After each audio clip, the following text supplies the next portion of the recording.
তিন দিকেই রয়েছে নদী, মাঝখানে যেন একটা ছোট্ট দ্বীপ। আর সেই দ্বীপের মতো জায়গা জুড়ে বসেছে এমন এক হাট, যেখানে একসঙ্গে পাবেন নদীর টাটকা মাছ, হাঁস মুরগি, গরু ছাগল, শাকসবজি, রকমারি খাবার, ভ্রাম্যমান কাপড়ের দোকান, এমনকি বিভিন্ন জাতের ভাসো। শুধু তাই নয়, গাজীপুরের সবচেয়ে বড় হাঁসের বেচা কেনার জায়গাগুলোর মধ্যে এই হাটটা অন্যতম বলা চলে। শত বছরের পুরনো এই গ্রামীণ হাটটি যেন আজও ধরে রেখেছে বাংলার হারিয়ে যাওয়া সেই চিরচেনা হাটের সংস্কৃতি।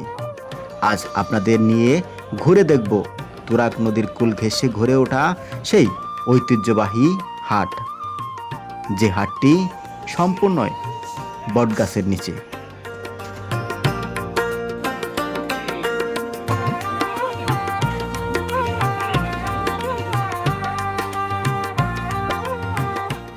আজ বুধবার ভোর হতেই দূর দূরান্ত থেকে মানুষ আসতে শুরু করেছে এই হাটে।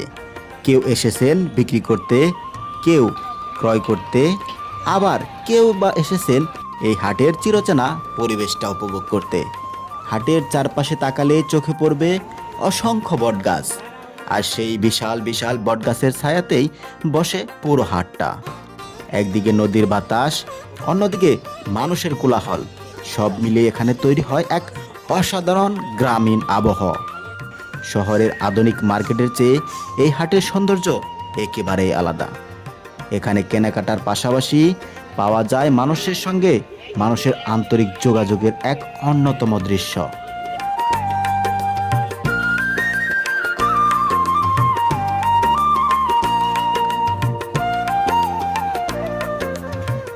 এবার চলে আসি হাটের অন্যতম আকর্ষণ মাছের বাজারে। তুরাগ নদীর একেবারে কূল ঘেঁষে এই হাট হওয়ায় এখানে পাওয়া যায় তুরাগ নদীর একেবারে তরতাজা মাছ। নদী থেকে মাছ ধরে এনে অনেক সময় জীবিত অবস্থায় রাখা হয় পানিতে। সারাদিন মাছ বিক্রি চলে, এমনকি সেখানে বিভিন্ন রকম খামারে থাকা চাষ করা মাছও পাওয়া যায়। কত কেজি করে হবে? হ্যাঁ? কত করে কেজি? 500। এটা এটা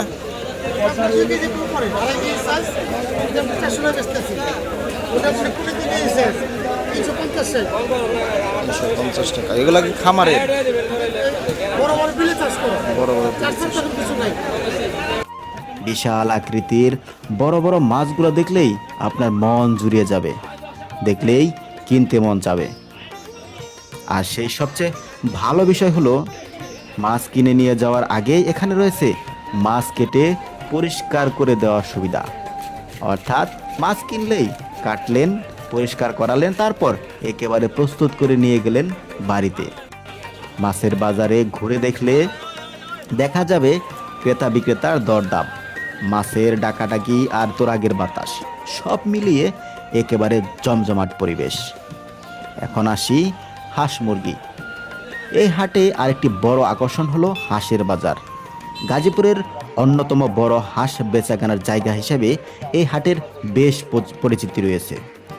সারি সারি হাঁস, সঙ্গে মুরগি, কবুতর, কুইল, বিভিন্ন প্রজাতির পালিত গৃহপালিত পশু পাখি।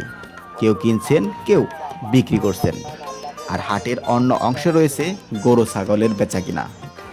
গ্রামের মানুষ তাদের পালন করা পশু নিয়ে আসেন এখানে। ক্রেতারা দরদাম করে পছন্দের পশুটিও কিনে নিয়ে যান।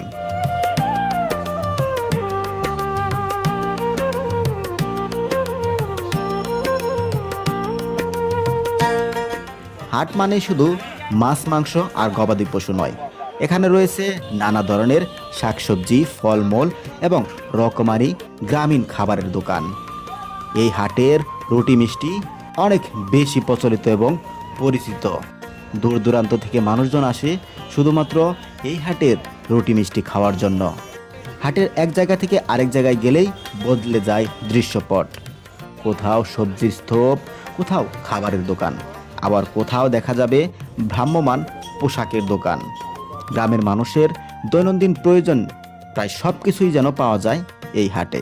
আরেকটি বিষয় বেশ নজর কাড়ে, বিভিন্ন জাত এবং আকারের বাঁশও এখানে বিক্রি করা হয়।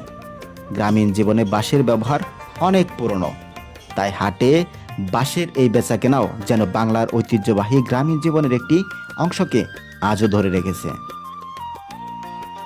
এখন আসি এই হাটের সবচেয়ে ব্যতিক্রম বৈশিষ্ট্যে।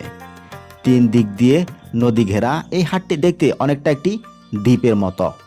আর হাটে প্রবেশের জন্য এর 2 পাশে রয়েছে মোট 3টি ব্রিজ।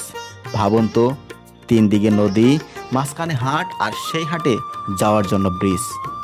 এই দৃশ্য এই হাটকে অন্য যে কোনো গ্রামীণ হাট থেকে আলাদা করে দিয়েছে। একদিকে তোরাক নদী, অন্যদিকে বটগাছের ছায়ায় বসা শত বছরের ঐতিহ্যবাহী হাট। প্রকৃতি আর মানুষের জীবনযাত্রা এখানে যেন এক জায়গায় মিলে এসেছে। ভোর থেকে শুরু হওয়া এই হাটের ব্যস্ততা চলে সন্ধ্যা পর্যন্ত। দিন বাড়ার সঙ্গে সঙ্গে বাড়তে থাকে মানুষের ভিড়, বাড়ে কেনাবেচা, আর জমে ওঠে হাটের আসল প্রাণচাঞ্চল্য। শত বছর পেরিয়ে গেলেও এই হাট আজও তার সেই পুরনো ঐতিহ্য ধরে রেখেছে। দূর দূরান্ত থেকে স্থলপথে, নদীপথে মানুষজন আসে এই হাটে। কাকা শাপলা কত করে?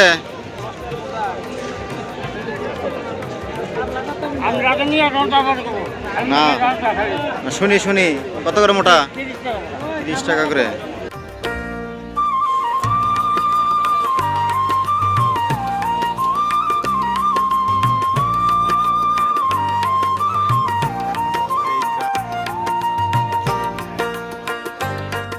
তুরাগ নদীর টাটকা মাছ থেকে শুরু করে হাঁস, মুরগি, গরু, ছাগল, সবজি, খাবার, পোশাক, বাস, কি নেই এখানে। এটি শুধু কেনাবেচার জায়গা নয়, এটি গ্রামের মানুষের জীবনযাত্রার একটি অংশ। এটি মানুষের মিলন মেলা, আর এটি বাংলার সেই পুরনো হাট সংস্কৃতির এক জীবন্ত উদাহরণ। প্রতি বুধবার তুরাগ নদীর কূল ঘেঁষে বসে এই ঐতিহ্যবাহী ভাওয়াল মির্জাপুর হাট, যেটি গাজীপুর জেলার সদর উপজেলার ভাওয়াল মির্জাপুর ইউনিয়নের ভাওয়াল মির্জাপুর ঐতিহ্যবাহী হাট নামে সবচেয়ে বেশি পরিচিত। তাই আপনি যদি এমন কোনো জায়গা দেখতে চান যেখানে নদী, প্রকৃতি, মানুষের জীবন আর শত বছরের ঐতিহ্য সব কিছু একসঙ্গে পাওয়া যায়, তাহলে একদিন ঘুরেই আসতে পারেন এই হাট থেকে। কারণ কিছু জায়গা শুধু দেখা যায় না, অনুভব করতে হয়। আর এই হাট সেরকম একটি জায়গা। কেমন লাগলো ভিডিওটি? ভিডিওটি ভালো লাগলে অবশ্যই ইউটিউবে সাবস্ক্রাইব এবং ফেসবুকে ফলো করে থাকবেন, এবং পরবর্তী ভিডিও দেখতে অবশ্যই পাশে থাকবেন। আসসালামু আলাইকুম।